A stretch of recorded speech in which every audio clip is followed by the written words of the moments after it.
అనూహ్యమైన నిర్ణయాలు తీసుకోవడంలో కానీ, లేకపోతే అనూహ్యమైన ఎత్తుగడలు వేయడంలో కానీ, భారత రాష్ట్ర సమితి అంటే బీఆర్ఎస్ పార్టీ అధ్యక్షుడు, మాజీ ముఖ్యమంత్రి కేసీఆర్‌కు మించిన మొనగాడు లేడని తెలంగాణ రాజకీయాల్లో ఇంతకాలం అనుకుంటూ వచ్చాం. అయితే కేసీఆర్‌ను ఓవర్‌టేక్ చేసి ఇప్పుడు దూసుకుపోతున్నట్టుగా ముఖ్యమంత్రి రేవంత్ రెడ్డి కనిపిస్తున్నారు. కేసీఆర్‌ను ఈ విషయాల్లో అనూహ్యమైన నిర్ణయాలు తీసుకోవడంలో కానీ, అనూహ్యమైన ఎత్తుగడలు వేయడంలో కానీ, కేసీఆర్‌ను పూర్తిగా ఓవర్‌టేక్ చేసి రేవంత్ రెడ్డి తన ముద్రను వేసుకుంటున్నట్టుగా కనిపిస్తుంది. పరిపాలన పరంగా కానీ, లేకుంటే కాంగ్రెస్ పార్టీ నిర్ణయాల పరంగా కానీ, విధానాల పరంగా కానీ అనేక విషయాల్లో మనకి అంశం స్పష్టంగా కనిపిస్తుంది. అట్లాగే రాజకీయాల్లో సాధారణంగా ఉండే ఒక నియమం ఏంటంటే సక్సెస్ సంబంధించి సరైన సమయంలో సరైన నిర్ణయం తీసుకోవాలి. సరైన సమయంలో సరైన నిర్ణయం తీసుకోవాలి. అది కూడా అత్యంత వేగంగా తీసుకోవాలి. ప్రత్యర్థులకు అందని వ్యూహాలను పన్నగలగాలి. ఈ విషయంలో కూడా ముఖ్యమంత్రి రేవంత్ రెడ్డి గడిచిన 23 నెలలుగా ప్రత్యర్థులైన బీఆర్ఎస్, బీజేపీలను ముప్పు తిప్పలు పెడుతున్నట్టుగా కనిపిస్తుంది.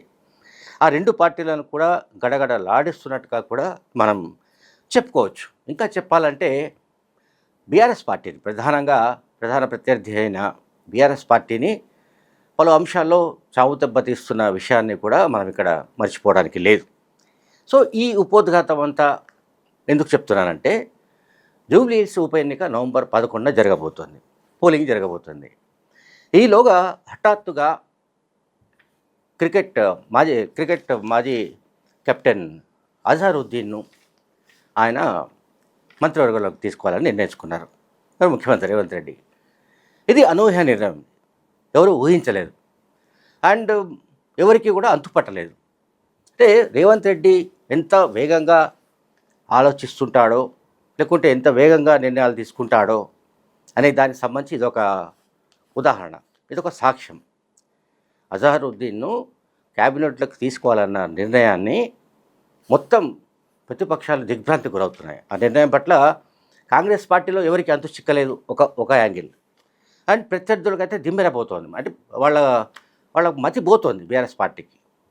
కానీ బీఆర్ఎస్ పార్టీయే చెప్పుకుంటూ వస్తుంది. గడిచిన కొద్ది రోజులుగా జూబ్లీహిల్స్ ఉప ఎన్నిక ప్రచారం ప్రారంభమైన నాటి నుంచి క్యాబినెట్లో మైనార్టీ లేడు, ముస్లిం మైనార్టీలకు వివక్ష చూపిస్తున్నారు, ముస్లిం మైనార్టీలకు అన్యాయం జరుగుతోంది, ముస్లిం మైనార్టీలకు ప్రాతినిధ్యం లేదు, ముస్లిం మంత్రి లేడు అంటూ వాళ్ళు మాట్లాడుతూ వస్తున్నారు. ఆ ప్రచారం బలంగా చేయడానికి కారణం ఏంటంటే, ఈ కాన్స్టిట్యున్సీలో మొత్తం 4 లక్షలకు పైగా ఓట్లు ఉంటే 1,30,000కు పైగా ఓటర్సు ముస్లిం మైనార్టీలకు చెందిన వాళ్ళు ఉన్నారు. కనుక క్యాబినెట్లో ముస్లిం మైనార్టీలకు చెందిన మంత్రి లేడు అనే ప్రచారం సాగిస్తే అది తమకు అనుకూలంగా మారుతుందని బీఆర్ఎస్ పార్టీ అనుకుంటూ వచ్చింది. ఇప్పుడు హఠాత్తుగా అజహరుద్దీన్ను క్యాబినెట్లోకి తీసుకునే నిర్ణయం ఏదైతే ఉందో, ఇది మొత్తంగా బీఆర్ఎస్ పార్టీని అతలాకుతలం చేస్తుంది. ఇప్పుడు ఏం చెప్పాలి? సరే, ఇప్పుడు బీజేపీ కూడా రంగంలో దిగింది. రాష్ట్ర ఎన్నికల ప్రధాన అధికారిని కలిసి బీజేపీకి చెందిన మరి శశిధర్ రెడ్డి, అట్లాగే శాసనసభలో బీజేపీ డిప్యూటీ లీడర్గా పాయల్ శంకర్, వీళ్ళిద్దరూ కలిసి ఒక విజ్ఞాపన పత్రాన్ని సమర్పించారు.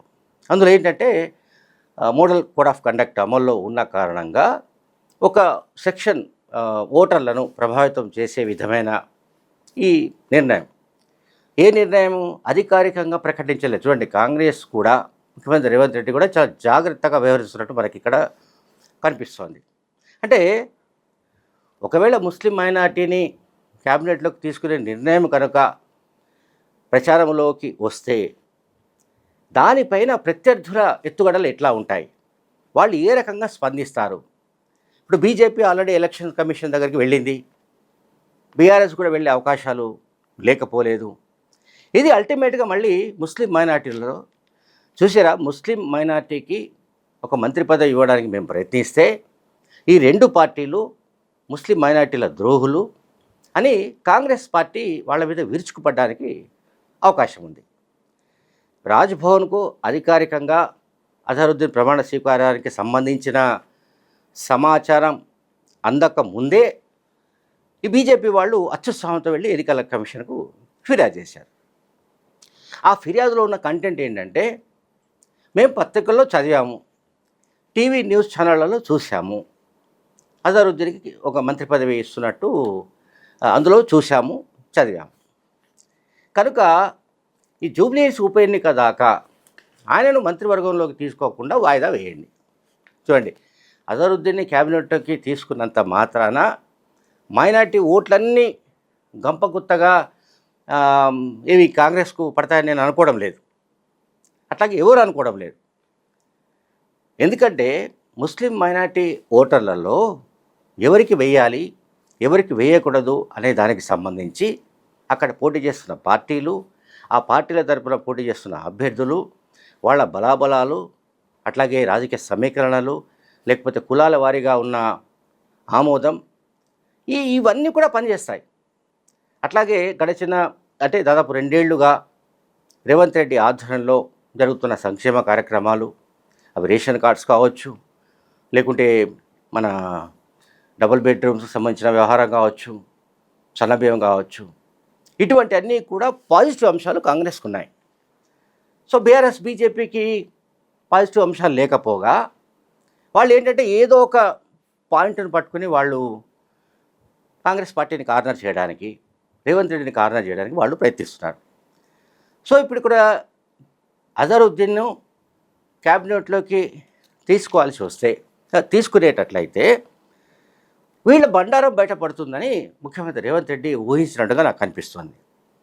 అంటే ముస్లింను క్యాబినెట్లోకి తీసుకోవాలి, ఎందుకు తీసుకోలేదు, తీసుకోకుండా వాళ్ళ పట్ల నిర్లక్ష్యం వహిస్తున్నారంటూ మాట్లాడిన వాళ్ళే, ఆ పార్టీ వాళ్ళే, అంటే బీఆర్ఎస్ పార్టీ వాళ్ళే ముస్లిం మైనార్టీని క్యాబినెట్లోకి తీసుకుంటే ఎట్లా స్పందించాలి? సరే, బీజేపీ అయితే బేసిక్గానే వాళ్ళు ముస్లిం మైనార్టీల పట్ల వాళ్ళకున్న వివక్ష లేకుంటే వ్యతిరేకత ఇవన్నీ మనకు తెలిసినవే, కొత్త విషయం కాదు. సో సెక్యులర్ పార్టీ అని చెప్పుకునే బీఆర్ఎస్ పార్టీ ఎట్లా స్పందిస్తుంది అనే దానిపైన చర్చ జరుగుతోంది. ఇప్పుడు ఇక్కడ బీజేపీ బీఆర్ఎస్ ఈ 2 పార్టీలకు కూడా ఏ రకమైన స్కోప్ ఇవ్వకుండా, అంటే వాళ్ళకు అడ్వాంటేజ్ అయ్యే లాంటి స్కోప్ అవకాశాలు ఏమీ ఇవ్వకుండా రేవంత్ రెడ్డి వ్యవహరిస్తున్నట్టు ఆయన నిర్ణయాలను బట్టి మనకు అర్థమవుతోంది. ఇది ఖచ్చితంగా ఎన్నికలపైన ప్రభావం చూపుతుంది. నేను ఇంతకు చెప్పినట్టుగా గంపగుత్తగా ఓట్లు పడకపోవచ్చు, బట్ బీఆర్ఎస్ బీజేపీ ఈ 2 పార్టీలు ముస్లిం మైనార్టీల పట్ల వాళ్లకున్న కపట ప్రేమ, లేకుంటే వాళ్లకున్న ఇతర ఏవైతే అంటే బూటకపు మాటలు ఏవైతే ఉన్నాయో వాటిని ఎండగట్టడానికి రేవంత్ రెడ్డికి, కాంగ్రెస్ పార్టీకి ఒక మంచి అవకాశం దొరికినట్లుగా నాకైతే కనిపిస్తోంది. Thank you very much.